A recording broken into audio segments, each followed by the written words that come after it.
The Shroud of Turin is a length of linen cloth that bears the faint image of a man, believed by many to be the burial shroud of Jesus of Nazareth, miraculously imprinted with his likeness after the crucifixion. The shroud, which measures approximately 4.4 by 1.1 meters, displays a faint brownish image of a front and back view of a naked man with his hands folded across his groin, with reddish-brown stains that correlate with the wounds described in the biblical account of the crucifixion. Although the shroud's history can be traced back to the 14th century, when it was first exhibited in a church in Lille, France, its true origins remain a mystery, with some believing it to be much older and others dismissing it as a medieval forgery. Over the years, the shroud has been subjected to numerous scientific analyses, including radiocarbon dating, which in 1988 suggested that the cloth material dated to between 1260 and 1390 AD, much too recent to have been associated with Jesus. However, the results of the radiocarbon dating have been questioned by some researchers, who argue that the tested samples may have been contaminated or taken from a repaired portion of the shroud. Other studies have focused on the anatomical consistency of the image, the nature of the wounds, and the presence of pollen and plant material that could provide clues to the shroud's geographic origin. While some researchers have proposed theories that the image was created through natural processes, such as a chemical reaction between the cloth and the gases released by a decomposing body, others maintain that the image was artificially produced, perhaps as a painting, or through the use of primitive photographic techniques. Despite the lack of conclusive evidence, the Shroud of Turin continues to be an object of fascination and devotion for many Christians around the world, who view it as a tangible link to the life and death of Jesus Christ. The Catholic Church, while encouraging the faithful to contemplate the shroud with reverence, has refrained from taking an official position on its authenticity, leaving the matter open to scientific investigation and personal belief. This is in reference to two separate entries. First, a strange glowing jellyfish, resembling a tiny UFO, was recently discovered by researchers from the National Oceanic and Atmospheric Administration in the depths of the ocean near the Mariana Trench. In the video captured on April 24th, the jellyfish can be seen swimming through the dark waters, likely in search of prey, with its long, evenly extended tentacles and a motionless bell, suggesting an ambush predation mode. The jellyfish's bell contains red radial canals that connect to what appear to be bright yellow gonads. Second, according to UFO investigator Mick West, recent footage of a so-called jellyfish UFO over a military base in Iraq is likely just helium party balloons drifting in the wind, not anything extraterrestrial. The blurry, low-quality video was recorded secondhand off a monitor screen and released by a prominent UFO influencer. This information bottleneck prevents the public from properly analyzing the footage. Humans are prone to filling in gaps in ambiguous visual information, especially when the subject matter is sensational or validates existing beliefs. Our brains reward novelty and tend to see meaningful patterns even where none may exist. Many in the UFO community have had personal experiences that color their interpretations of such videos. They prefer an extraordinary explanation over a mundane one. However, to prove UFOs are a real phenomenon, eventual evidence will need to be much clearer, detailed, and open to proper scientific scrutiny. Blurry, incomplete footage that could be anything is not sufficient, even if it comes from sincere eyewitnesses. In February 2013, a meteorite crashed in Russia's Ural Mountains, injuring over 1,200 people and causing widespread damage, but the event also sparked a wave of intriguing theories about what exactly happened that day. While official reports attributed the blast to a meteor explosion, some Russian UFO enthusiasts proposed a different scenario, that an alien spacecraft had intervened to destroy the meteorite and save Earth from a potentially catastrophic impact. They pointed to a series of videos that appeared to show a mysterious object intercepting the meteorite and causing it to explode in the sky, with the event captured from multiple angles by witnesses on the ground.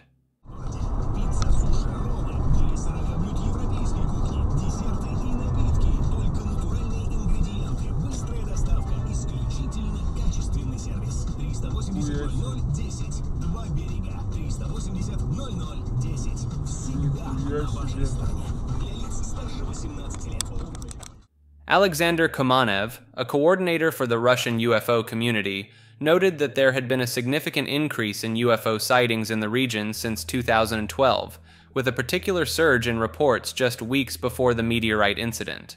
At a press conference following the event, Kamenev presented videos depicting strange, glowing objects in the sky, with some witnesses describing them as glowing bowls that appeared and disappeared suddenly. These sightings led to speculation that the UFOs may have been monitoring the approaching meteorite and intervened to destroy it before it could cause greater damage on Earth's surface. Curiously, after the meteorite's explosion and subsequent fall, reports of UFO activity in the region apparently ceased, leading some to suggest that the objects had completed their mission and departed. In the aftermath of the incident, divers exploring Lake Chabercool discovered several craters on the lake bed, believed to have been created by meteorite fragments that had survived the explosion and impacted the water. Large cylindrical objects have been spotted within the rings of Saturn, leading some to speculate they could be massive alien spacecraft. These claims come from Dr. Norman Berggren, said to be a former NASA engineer who worked at the Ames Research Center. According to Berggren, extraterrestrial ships have been lurking in our solar system for quite some time, particularly near planets with ring systems like Saturn, Jupiter, and Uranus. In 1986, Berggren authored a rare book entitled Ringmakers of Saturn, in which he proposed that colossal alien craft are responsible for creating and maintaining some of Saturn's rings. Berggren refers to these hypothetical extraterrestrial ships as ringmakers, due to their supposed role in building the planet's iconic rings. Some conspiracy theorists interpret NASA imagery of anomalous objects near Saturn as evidence supporting Berggren's ideas. However, NASA and most scientists do not give credence to the notion that Saturn's rings are the work of alien engineering. The claims about alien ships embedded in the rings remain highly controversial and are not accepted by mainstream astronomers. Attempts to reach Dr. Berggren to verify the statements and theories attributed to him have been unsuccessful. The story of Ummo began in 1965 when a group of Spanish UFO researchers received a series of letters and phone calls allegedly from an extraterrestrial race. These communications contained highly detailed information on complex topics like physics and medicine, far beyond what a typical hoaxer could have produced. One of the letters even predicted a UFO sighting that actually occurred on the specified date and location in Spain, a rare instance of an alleged alien prediction coming true. The extraterrestrials claimed to be from a planet called Ummo and said they had arrived on Earth in 1950, establishing underground bases and isolated cities in France and other locations. They were drawn to Earth by a weak signal sent out by a Norwegian ship conducting ionospheric research in 1934, which was later verified as a real event. In 1966 and 1967, 2 additional UFO sightings occurred near Madrid, with the craft displaying the word Ummo and a distinctive symbol resembling the notation for Uranus on their undersides. During the second incident, a witness managed to take 7 clear photos of the UFO, which were later labeled as a hoax by a UFO research center in Chicago, although the photographer still maintains their authenticity. Strange debris was also found at the site, initially thought to be metal tubes, but later identified as sheets of polyvinyl fluoride, a material restricted to military use at the time. The book features an extensive correspondence between an Earthling named Tony and an alien called Mr. X, discussing various aspects of life on Earth from an extraterrestrial perspective and hinting at the cosmic knowledge possessed by the Ummo aliens. The Ummo Case presents a unique blend of familiar UFO case elements and novel details, adding to its intrigue and setting it apart from other encounters in the annals of ufology. The Uncanny Valley is a hypothesized relationship between an object's degree of resemblance to a human being and the emotional response it evokes, with a particular focus on the feeling of eeriness or revulsion that arises when an entity looks and moves almost, but not exactly, like a human. The concept was introduced by robotics professor Masahiro Mori in 1970, who observed that as robots become more human-like, people's affinity towards them increases, but only up to a certain point. When the resemblance becomes too close to human without quite reaching it, people experience a sharp drop in affinity and an intense feeling of uncanniness, hence the term valley. Various theories have been proposed to explain this phenomenon, ranging from the idea that it triggers an innate fear of death and bodily harm, to the notion that it challenges the categorical distinction between human and non-human entities. Researchers have investigated the Uncanny Valley effect in various contexts, including robotics, 3D animation, and computer-generated imagery in films, with some studies suggesting that mismatches between appearance and motion, or between different elements of facial realism, can contribute to the effect. While some critics argue that the Uncanny Valley is a heterogeneous group of phenomena that may have multiple causes and be influenced by factors such as cultural background and age, others maintain that it reflects fundamental cognitive processes related to categorization and perceptual expectations. Design principles for avoiding the Uncanny Valley often focus on maintaining consistency in the level of realism across different aspects of an entity's appearance and behavior, and on using stylized or cartoonish features to prevent the entity from becoming too close to human.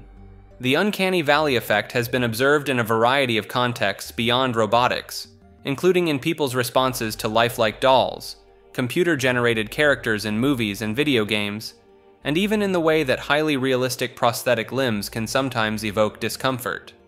As technology continues to advance and create increasingly realistic simulations of human appearance and behavior, understanding and mitigating the Uncanny Valley effect remains an important challenge for designers, animators, and researchers across various fields. Dr. Gary Nolan, a professor of pathology at Stanford University, has been analyzing materials from alleged UFO crashes and studying the effects of UFO encounters on the human brain for the past decade. His involvement began when he proved that the Atacama skeleton, initially thought to be of extraterrestrial origin, was actually human, albeit with several mutations in skeletal genes that could explain its unusual appearance.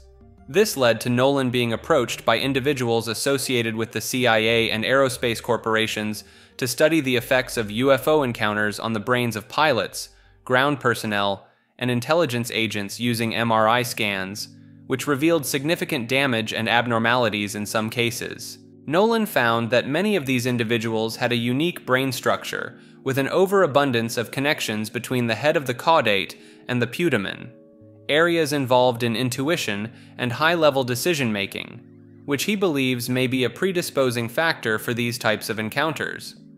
Some of the patients studied by Nolan had symptoms similar to those of the mysterious Havana syndrome, which he suspects may be caused by directed energy weapons rather than UFOs. In addition to studying the biological effects of UFO encounters, Nolan has also analyzed alleged UFO fragments, finding that some of these materials have highly unusual characteristics, such as inhomogeneous mixing of elements and altered isotope ratios that suggest they have been engineered through unknown processes. While Nolan remains open-minded about the nature and origin of these materials, he believes that advanced analytical techniques, such as a device capable of determining atomic structure at sub-angstrom resolution, will be necessary to fully understand their properties and potential functions. As a scientist, Nolan approaches the study of UFOs and related phenomena with a focus on collecting and analyzing data, rather than jumping to conclusions, and emphasizes the importance of following the evidence wherever it may lead, even if it challenges conventional assumptions about the nature of reality. The unity of opposites is a concept in dialectics, tracing back to ancient Greek philosophy, notably Heraclitus. It suggests that things or situations depend on the coexistence of at least two opposing conditions within a field of tension. Heraclitus proposed this idea, asserting that everything in the universe is in constant flux, while maintaining a fundamental sameness. He illustrated this with examples like the road up and the road down being the same thing, showing a composite unity of opposites. In medieval philosophy, the term coincidentia oppositorum emerged, indicating the coincidence of opposites.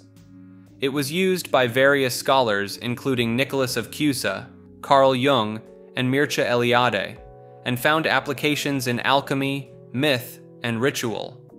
Modern philosophers like Hegel expanded on this notion, suggesting that opposites co-substantiate each other, with their unity being necessary for their existence. This idea permeates various philosophical and religious traditions, emphasizing the interdependence and tension between opposing forces. In the Ural Mountains of Russia, there's a mountain called Yamantau that supposedly has a massive secret bunker complex hidden beneath it. The United States government claims this underground facility is controlled by the Russian military, similar to the Cheyenne Mountain Complex in Colorado. Despite being asked about it many times, Russian officials have given all sorts of conflicting explanations, saying it's everything from a mining site to a food storage bunker to a treasure vault. But satellite images show that huge excavation and construction projects have taken place there as recently as the late 1990s, and the area houses closed military towns that are said to hold tens of thousands of workers. So while no one knows for sure, many believe that deep in the heart of this evil mountain, as its name translates to, lies a fortified bunker meant to protect Russia's government and military elite in the event of a nuclear war. It remains one of Russia's most tightly held secrets, a modern-day mystery buried beneath the remote peaks of the Urals. The ancient Greek philosopher Aristotle proposed the idea of an unmoved mover, an eternal, unchanging being that set the universe in motion without itself being moved by anything else. According to Aristotle, this unmoved mover was the source of all motion and change in the cosmos, but was not itself subject to change. He believed this prime mover existed outside of the physical universe, was immaterial and indivisible, and spent its existence in a state of perfect contemplation and self-reflection. Aristotle saw the unmoved mover as a necessary part of his explanation for why there is change and motion in the world, arguing that there cannot be an infinite chain of causes stretching back forever. There must be an uncaused first cause. This concept was hugely influential in later philosophical and theological traditions, with medieval thinkers like Maimonides, Avicenna, Averroes, and Aquinas all incorporating versions of the unmoved mover into their worldviews. So, in Aristotle's cosmology, while everything in the sublunary world is caught in endless cycles of change, these changes are all ultimately driven by the eternal, perfect stillness of an unmoved mover, calmly contemplating itself at the edge of the universe. In 1999, a mysterious stone tablet was discovered in the Ural Mountains of Russia, and it's been puzzling researchers ever since. Known as the Dashka stone, this slab is massive, weighing a ton, and covered in strange hieroglyphs that have yet to be deciphered. But what's truly bizarre is that the stone appears to depict a highly detailed topographical map of the region, showing not only natural features like rivers and mountains, but also what seem to be artificial canals, dams, and other structures. The perspective and accuracy of the map have led some to suggest it could only have been made from an aerial viewpoint, and a few bold researchers have even claimed the map is 120 million years old, based on ancient shells found embedded in the stone. Others think a still ancient but more plausible date of around 3,000 years old is likely, while skeptics argue the whole thing is just an uncanny coincidence, and the lines are natural cracks that happen to resemble the region's topography. Whatever the case, the Dashka stone remains an intriguing puzzle. If it is indeed a man-made map, it would suggest the presence of a highly advanced ancient civilization in the Urals, capable of landscape mapping with a bird's-eye view long before modern technology made such feats possible. The Urantia Book is a spiritual and philosophical text that originated in Chicago sometime between 1924 and 1955. Its authorship is a mystery. The book itself claims to have been written by celestial beings, but no human author is named, and the circumstances of the paper's origin are unclear. The Urantia Book is a massive tome with over 2,000 pages, divided into 4 parts that cover everything from God and the structure of the universe to the history of our planet and the life of Jesus. A group of physicians and their followers called the Forum received and studied the Urantia papers in the decades leading up to the book's publication, and their organization, the Urantia Foundation, first published the book in 1955. Since then, the book has inspired a small but devoted following of readers who find spiritual meaning in its eclectic blend of Christian theology, science, philosophy, and cosmology. While the purported superhuman authorship is a matter of faith for readers, the book is generally recognized as having an elegant, if sometimes unusual, prose style that weaves together complex concepts from many disciplines into a cohesive worldview. Supporters see it as a divinely inspired work of revelation, while skeptics view it as the product of human imagination, possibly with roots in the Seventh-day Adventist tradition that one of the key founders emerged from. Whatever its origins, the Urantia Book remains a fascinating cultural artifact and an ambitious attempt to unite science, religion, and philosophy into a single grand narrative of humanity's origin, destiny, and relationship to God. In 2004, fighter pilots from the USS Nimitz carrier strike group encountered a strange, white, oval-shaped object hovering above the Pacific Ocean off the coast of California. The object, estimated to be about 40 feet long, was seen by multiple pilots and weapons systems officers, who described it as rapidly ascending and descending, mirroring the movements of the fighter jets before suddenly vanishing. Footage of the incident, dubbed the Tic Tac video due to the object's shape, was recorded by one of the fighter jet's advanced infrared cameras. Dude, this is a fucking drone, bro. There's a whole fleet of them. Look on the ASA. My gosh. They're all going against the wind. The wind's 120 knots from the west. Look at that thing, dude. That's not our LNS, though, is it? It's not. That is the LNS, dude. Well, if there's like... Look at that thing. It's rotating.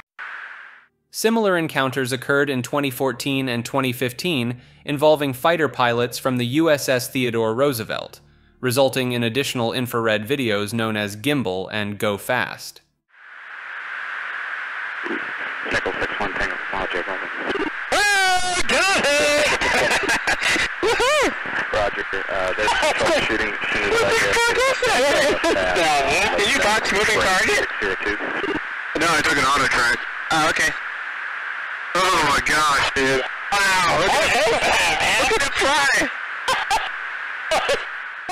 The Pentagon officially released these 3 videos in 2020, acknowledging that they were recorded by Navy personnel and depict what the military calls unidentified aerial phenomena. Theories about the nature of these objects have ranged from advanced drones or secret military technology to instrument glitches, misidentifications of mundane objects, or even extraterrestrial spacecraft. While the Pentagon has confirmed the authenticity of the videos and the reality of the UAP encounters, the exact nature and origin of the objects remain unknown and the subject of ongoing investigation and speculation. The incidents have fueled renewed interest in UAP among the public, media, and government, leading to official acknowledgement, increased reporting by military personnel, and government investigations into the phenomenon. In 1803, a strange tale emerged from the eastern coast of Japan, the legend of the Utsurobune, or hollow ship.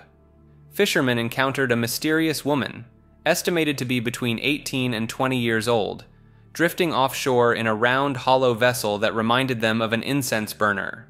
The 10-foot-wide boat had crystal windows and was made of red lacquered rosewood and iron, and inside they found the woman, who had unusual features like pale skin and red hair, along with strange clothing and a small box she clutched and refused to part with. Despite attempts to communicate, a language barrier prevented the fishermen from learning anything about the woman's origins or purpose. According to one account, an elder speculated she might be a foreign princess fleeing scandal, and that the box contained the head of her deceased paramour. But ultimately, unable to make sense of her, The villagers returned the woman to her vessel and set her back adrift to parts unknown. Historians have noted similarities to older Japanese folk tales, while occult researchers have drawn comparisons to modern UFO encounters due to the unearthly details. Some even suggest it could describe a close encounter with an extraterrestrial visitor, citing the woman's atypical appearance, unknown language, and mysterious box. But most likely the tale weaves together real nautical oddities with embellished details to craft a compelling legend at a time when Japan was strictly isolated from foreign influence, using the outsider motifs of the strange woman and her craft to evoke the exotic and the unknown. Deep in Canada's Northwest Territories lies the Uncanny Valley, a vast and foreboding wilderness that has long been steeped in dark legends and eerie tales. The region's native Dean people spoke of evil spirits, mysterious creatures, and ominous warnings about the area's rivers and caves. But it was a series of grim discoveries in the early 20th century that earned the Uncanny its most chilling nickname, the Valley of the Headless Men. In 1904, the McLeod brothers, prospectors who had struck gold in the valley, were found dead, their decapitated bodies stretched out on the banks of what would come to be known as Headless Creek. Over a decade later, the headless corpse of Martin Jorgensen, another gold seeker, was discovered in the ashes of his burned cabin. The Uncanny's macabre reputation only grew with stories of mythical beasts stalking its wild expanses. Giants, mammoths, a wolf-like creature called the Wahila. Legends also tell of an entire vanished tribe, the warlike Naha, who disappeared from their mountain caves, leaving only abandoned camps behind. Even today, some say an intangible dread hangs over the Uncanny, a sense of being watched by something ancient and malevolent in the untamed wilds. It's a feeling that has haunted this valley for centuries, a chill that lingers in its mist-shrouded peaks and echoes through its twisting canyons, the whisper of a place where men tread at their own peril, and where dark mysteries lie in wait. The concept of vampires, reanimated corpses that feed on the blood of the living, has existed in folklore across many cultures for centuries. In European lore, vampires were often described as bloated, ruddy-faced undead beings who would return from the grave to terrorize their former communities, typically at night. To prevent a loved one from rising as a vampire, various rituals were performed, such as burying the body upside down, placing items like sickles or coins in the mouth or on the body, or pinning the corpse to the earth with a stake. If a suspected vampire was unearthed, the body would be subjected to mutilations like staking, decapitation, or burning the heart, in an effort to permanently destroy the undead creature. Vampire panics swept through Europe in the 17th and 18th centuries, fueled by a lack of scientific knowledge about the process of decomposition, which can sometimes make corpses appear more lifelike with blood at the mouth. Although some medical theories have been proposed about the origins of vampire legends, such as people suffering from rabies or porphyria being mistaken for the undead, these ideas remain mostly speculative. In modern times, vampires have become iconic figures in horror stories, evolving from the bloated, ruddy-faced beings of folklore into the charismatic, fanged seducers of popular culture.